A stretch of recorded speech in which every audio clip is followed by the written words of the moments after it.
Do you know what? Back in July, I got the chance to chat to a really great friend of mine from the US, Dave Weiss of Dave's Bonsai. Many of you will know him. Do you know what? We chatted about what are the 6 great things that beginners should know about bonsai.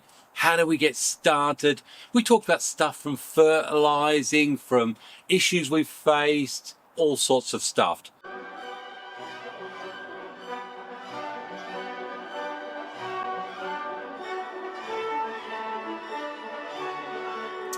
Hi, it's Xavier, and welcome to my bonsai retreat. And it's a week to go before Christmas, and as you probably guessed, well, do you know what? I had a chat about 3 months ago, in fact, just before that big Bonsai Expo, which so many people took part in.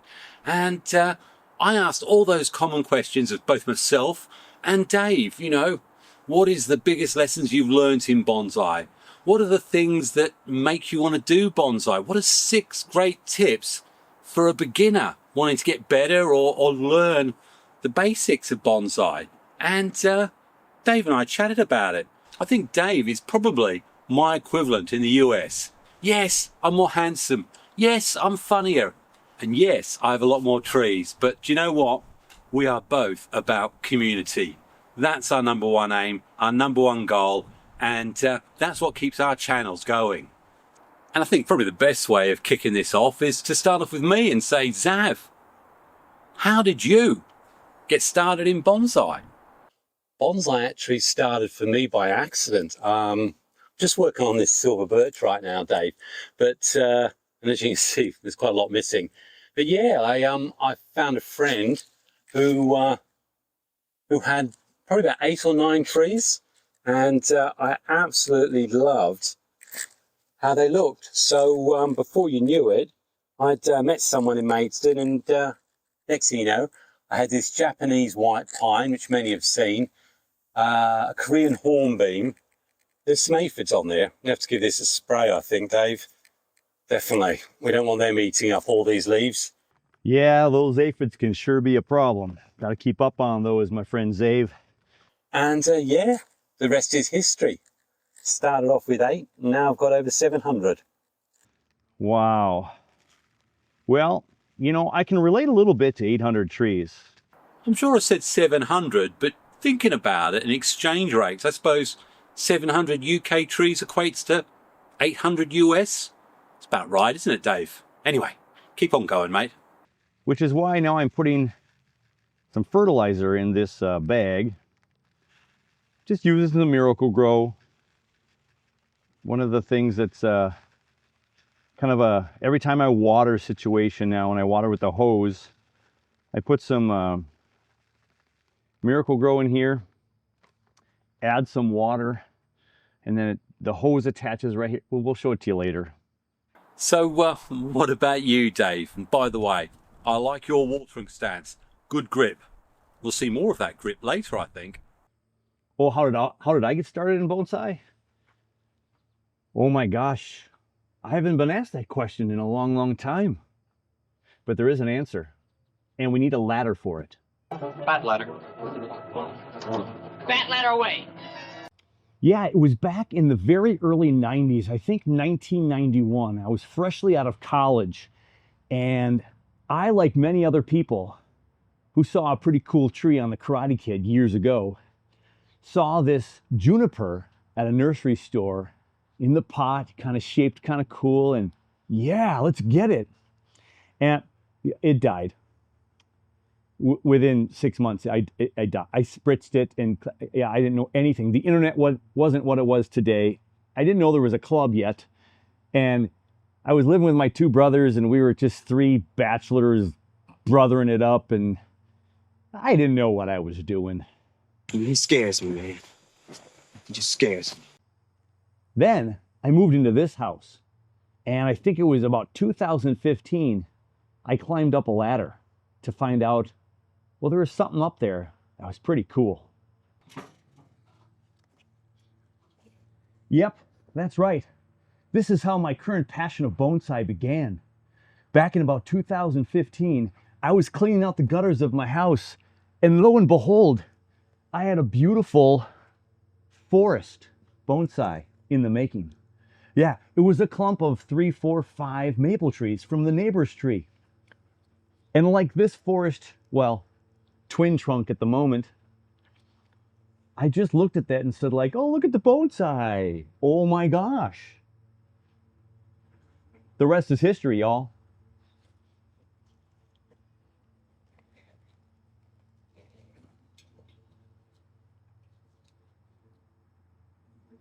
I'd pot it up, but 800 trees, I'm not close to, Zave.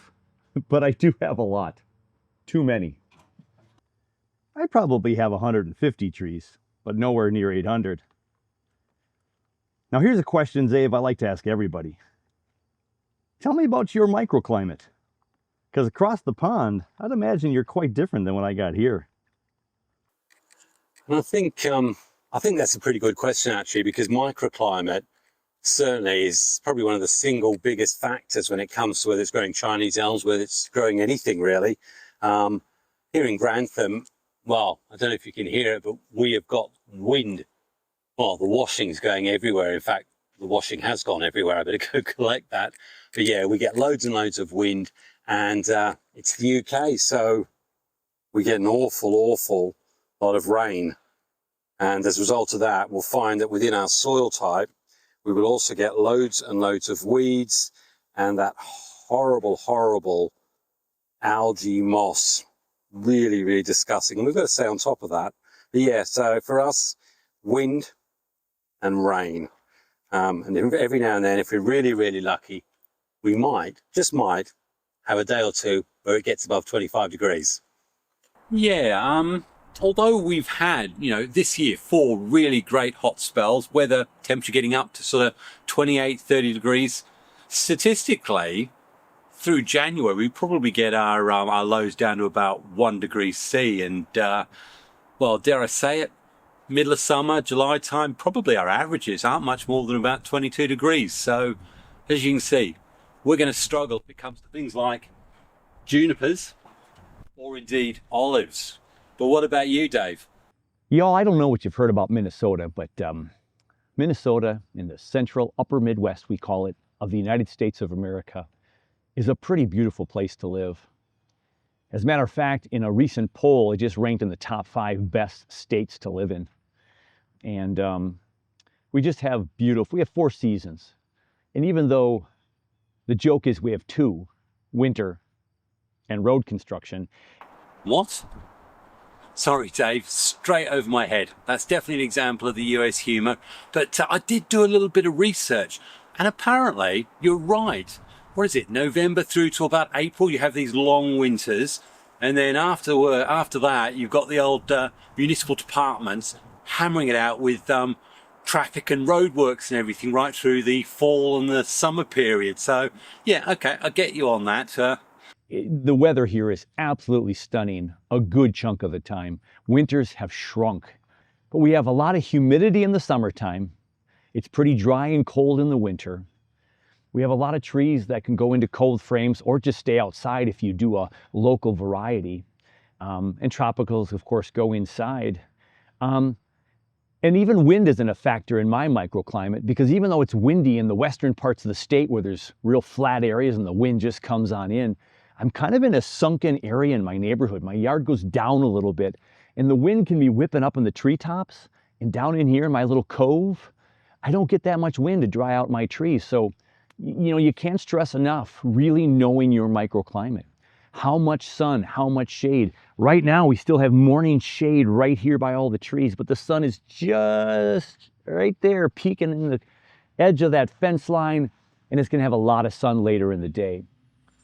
Biggest challenge really for me, apart from finding out why it is that the maple leaves, especially the triads, get the brown tinges on the corners. There's there's so much information out there. And I think that was probably one of the biggest issues I had. What I'm trying to do here is this trident maple is absolutely no good for bonsai. So I've planted in the ground 2 or 3 years ago, and I'm wiring out branches. I want it to be a big sort of 6-foot tree, which is going to be future air layers, which is why I put wire in there. But yeah, the biggest challenge for me is just the diverse amount of information out there. It used to be in different books, and they all had variations and stuff, and they all had different care regimes for different trees. And when you're new to this, I think that is probably one of the hardest things to get over. You know, who do you listen to? And I think on top of that, you've got to recognize that microclimates can affect so much of what you apply. So yeah, I think it's actually too much information and not knowing who to trust and where to go to. You can trust me. Yeah, there is so much information out there, everybody. Xavier, I couldn't agree more. Who do you trust? I kind of go back to what Nigel said years ago. You know, he said, listen to what everybody has to say about bonsai. And then he said, don't listen to what anybody says about bonsai. Are you confused? Pretty confused. So what's your biggest challenge? My challenge is patience. Bonsai is a hobby of patience. We can't have a bonsai tree overnight. Bill Valvanis has trees in his driveway in New York that have been in a pot for 50 to 60 years. He grew them from seed. 50 to 60 years. Patience, I think, is the biggest challenge in bonsai for me that I'm still learning every day. Do I take the proper time before I take the pruners to it?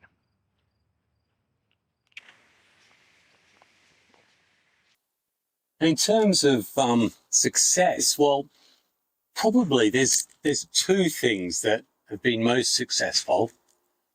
The first of them is this, that I've managed to keep this Japanese white pine alive for over 25 years. And it was half the size when I first had it. And the reason why I consider it a success, well, also because I learned how to wire on this, is for 10 years, I didn't know what to do with it. It was sitting at the bottom of the garden, completely untouched. And despite all of that, I had no knowledge whatsoever. It's a testament to how strong plants are, actually, because I'm sure I did everything possible, really, to kill it. So, yeah, technically one of the more difficult species to keep alive as a bonsai, and I achieved this with no knowledge, and it's still alive 25 years later. You should be very proud of that tree there, Zave. That's amazing. Keep something alive and making progress for that long. And I think I'd say that my second equally biggest achievement in bonsai is actually this, which is this lovely Japanese larch, which last year I actually bent down after taking some really, what I thought was difficult advice from our local bonsai expert, Peter Chan of Herons. And when he saw this tree, this branch here was actually pointing upwards, and he said, this suits being brought down as almost a literati style.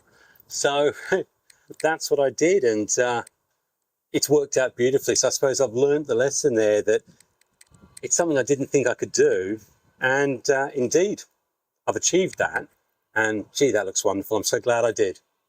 And now look at it. So what about your successes, Dave? You know, it's not even a tree. I'm not even going to show you a tree, Zave. I hope you're not disappointed. I have two successes in bonsai, and it's all about my personal journey. I say on my website with Bonsai Acres, you know, start your bonsai journey today. And I've talked at great length at how this is a journey. As is life, I think bonsai is a journey. And my first success is the thing over my shoulder right there. Passive Solar Green Frame, PSGF. Hey everyone, welcome to Dave's Bonsai. On today's episode, PSGF Part 6. The Passive Solar Green Frame is coming together, and I'm working on a door. That's right, there's a door on, which means we've made progress from number 5. I spent 2 years researching and a summer building that while dealing with a kidney stone, mind y'all. Remember, blood, sweat, and tears? I remember that being a tough time for you. How are things now? How's your health? I'm fine health-wise. And that thing has given me 2 extra months of growing on the shoulder seasons. And that's truly been a testament to taking the leap jumping off the edge a little bit and trying to build something to improve a hobby. But I think what beats that even a little bit more is a little thing called the Dave's Bonsai Expo live streamed on YouTube. Did anybody catch any of that? The reason I'm doing this YouTube Expo more than anything else is what I'm doing right now. I get to hang out with my good friends, and my good friends are all of you out there. My buddy Mark in the studio, Ryan's coming by, all the folks with Minnesota Bonsai Society. This community, as I've said over and over, is second to none. When you find something cool in your life, something you're passionate about, and you can share that with other people, that's just awesome. And here's why I think that's one of my biggest successes in bonsai. The community around this hobby has treated me so well. When I started bonsai, I was my typical Dave self. Shy, didn't bring a tree to the club for a year. I just showed up and I listened and I eavesdropped and I walked around. And I didn't talk to many people because I'm not that kind of person. Oddly enough, talking to a camera is easy, but talking to people, that can be a challenge for me. And so I spent the first couple of years in the club hardly doing anything. And then I got involved. And the journey has led me to a road trip where I met some amazing people. And then I had this crazy idea to do an expo, live stream it for 3 to 4 hours. That turned into 9 hours back on the 26th of July of 2025. I had this expo that hundreds of people watched. Some of y'all who caught it watched the entire show. Yeah, I did my best. I was up for probably 7.5 hours of it. But this old man, when he starts getting tired, those droopy eyelids, they stay shut. So missed the last hour, unfortunately. But what an event, Dave. My good friend, my dear friend, and YouTube phenom with over 210 subscribers watching about bonsai on YouTube, Nigel Saunders of the Bonsai Zone. He stayed and watched the whole thing. But one of my biggest successes in bonsai was bringing everybody together, because it's what I crave in life. It's what I've craved all my life, is to have connection, community, greenhouse, bringing people together. So far, that's my biggest successes in bonsai. Hands down. So I've got to know, Dave, what's been your biggest lesson learned in bonsai so far? Tell us about that. There's so many things that you learn. The greatest one, there's two. The first one I learned very, very recently, probably in the last couple of years actually, and that was, sometimes you got to let things grow. And in fact, this ficus is an example. By letting stuff grow out, I get loads of backbudding in close in, which is what I really need. But probably the biggest one I learned from Bonsai Mirai, Ryan Neal, and that was all about plant physiology, understanding your plant rather than learning a book. And books are all very well, but understanding what your tree's telling you is probably more important. Gosh, the wind's heavy, but this is developing really, really well. I'm trying to follow the Nigel Saunders clip and grow technique with this. Whoa, that is some wind. And I think probably one of the best videos I saw was Spring Fundamentals with Ryan Neal. And that was a massive, massive changing point for me. So yeah, biggest lesson learned, Spring Fundamentals, know your tree. Ryan Neal always talks about, talk bonsai to me, knowing your species. And knowing your species also comes with just, frankly, a lot of practice. So I mentioned earlier that I'm trying to practice patience. You also have to take a few risks once in a while. And when you're learning about your species, yeah, you got to learn what you can do when. And yeah, we can study in books and we can watch these videos, but until you get your hands dirty and you make a few cuts and you see what your tree's going to do, it really is the best way to learn. So I have this 40-year-old ficus, and it was like 4 to 6 feet tall in the people's house that I took it from. And I've slowly but surely chopped it down. And I defoliated this entire tree this year. And look at it now. Today, we're going to repot this guy. But before I do that, Zave, you want to know what my biggest lesson learned outside of patience? I think perhaps the biggest lesson that I've learned so far is to ask more questions. To now not be afraid to go up to a human being and say, hey, do you have this kind of tree? How do you take care of yours? Hey, look at my tree. What would you suggest? What do you think I'm doing that I could be doing better? And remember, you line up 10 professionals and look at a tree, they're going to say 14 different things. So grain of salt again, but open yourself up to some vulnerability and ask about your tree, ask about bonsai.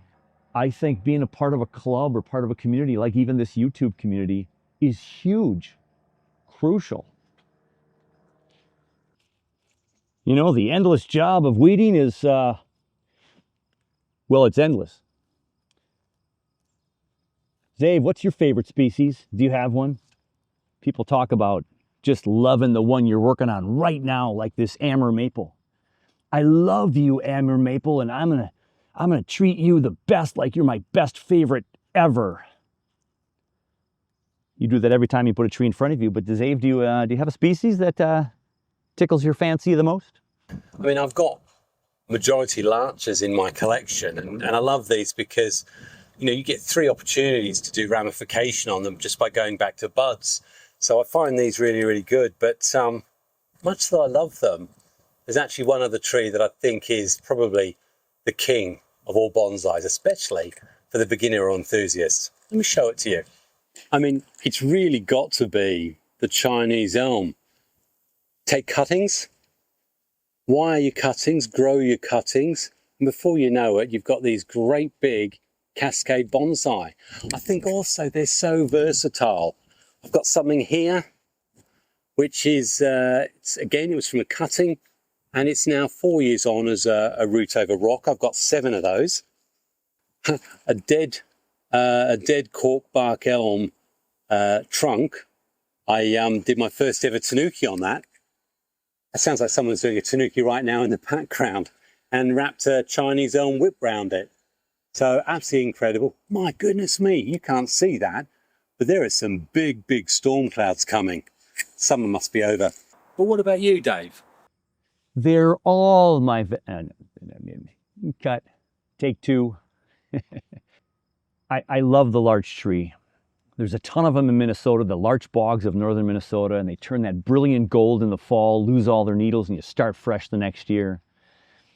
You can see the new growth on this guy. A lot of little ones, some longer, leggier ones.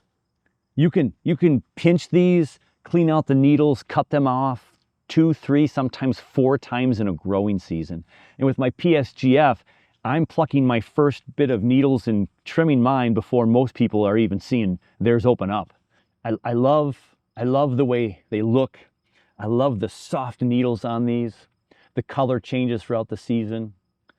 This larch bog of mine has had some death in the middle. Not sure why. Maybe making path for a road, you know, progress. Woo, they ruined paradise and put up a parking lot. There's a song in there somewhere, Zave. So who wants me to sing a bit of Sheryl Crow and hear all about my parking lot? I don't think so. I think I'll go back and talk to Mr. Dinosaur. Zave, you might need to sit down for this one. Why do you bonsai? Deep Thoughts by Xavier.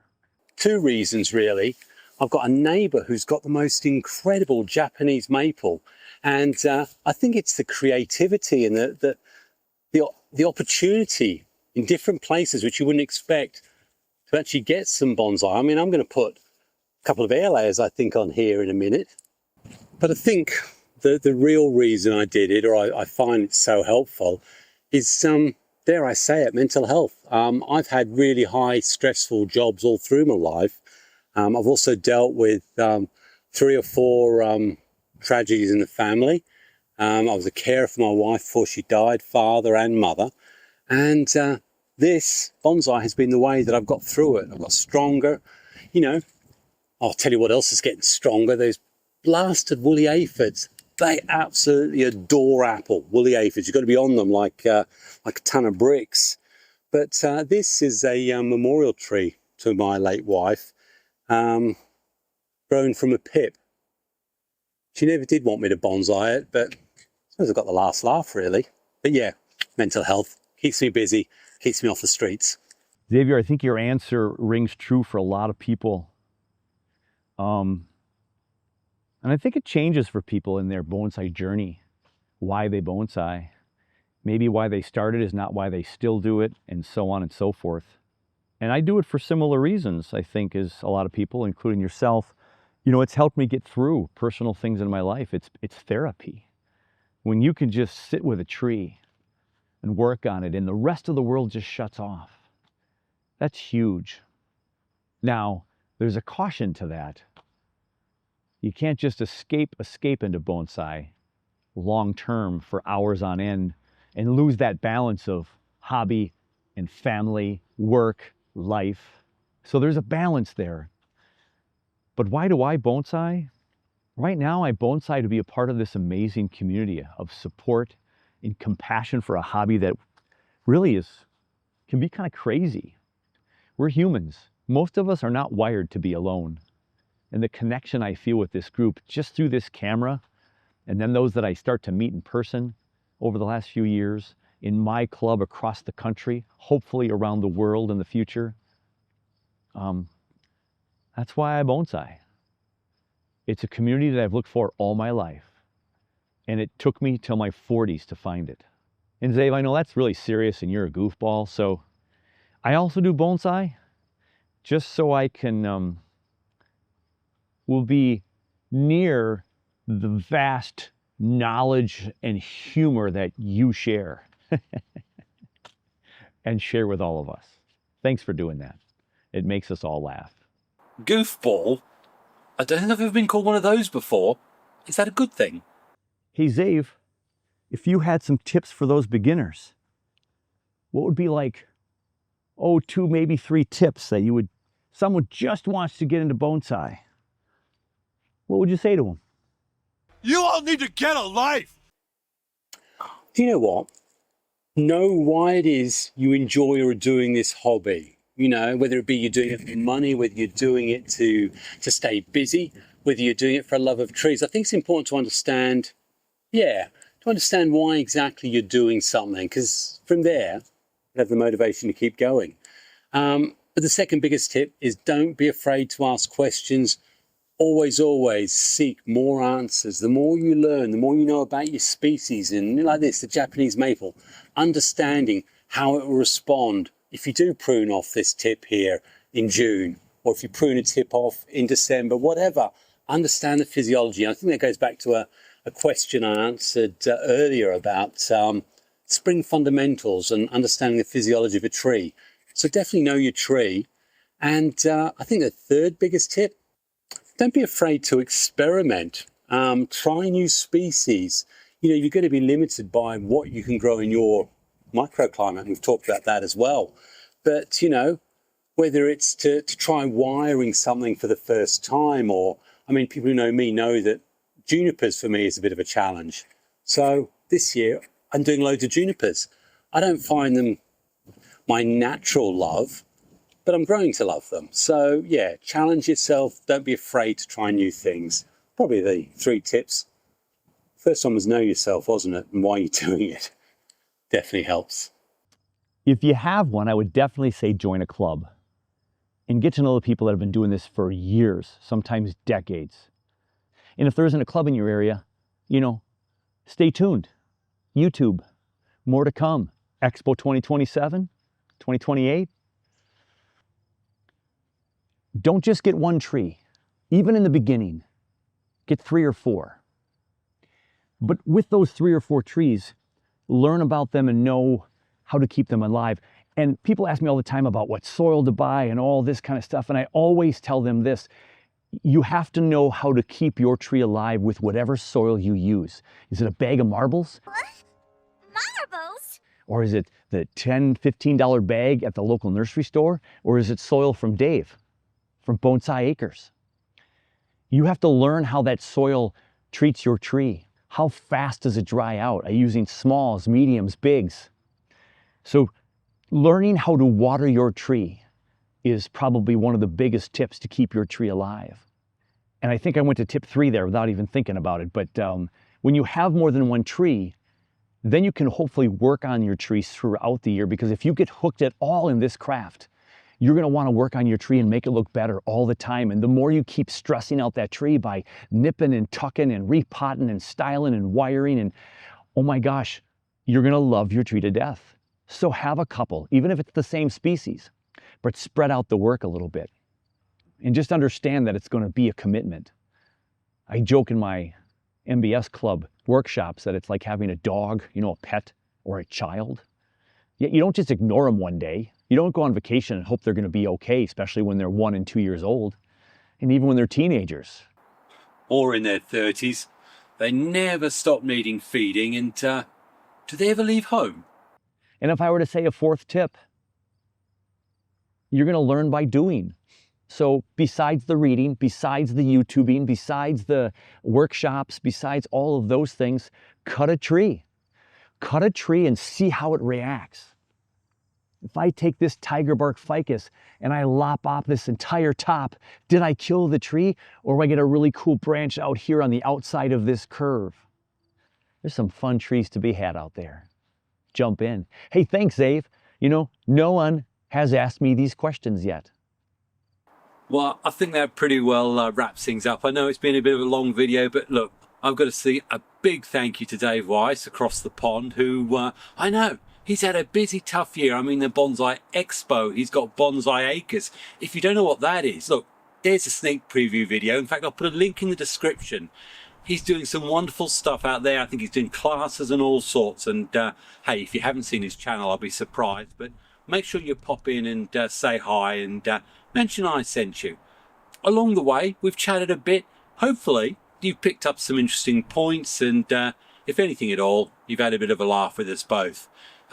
Next, and probably just before I close off for Christmas, I've got a little bit of fun with a blooper reel, because believe it or not, I make mistakes, I drop trees, I do all sorts of odd things.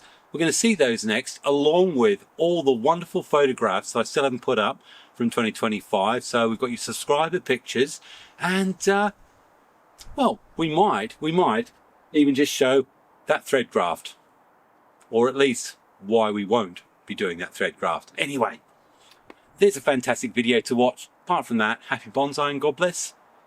Cheers.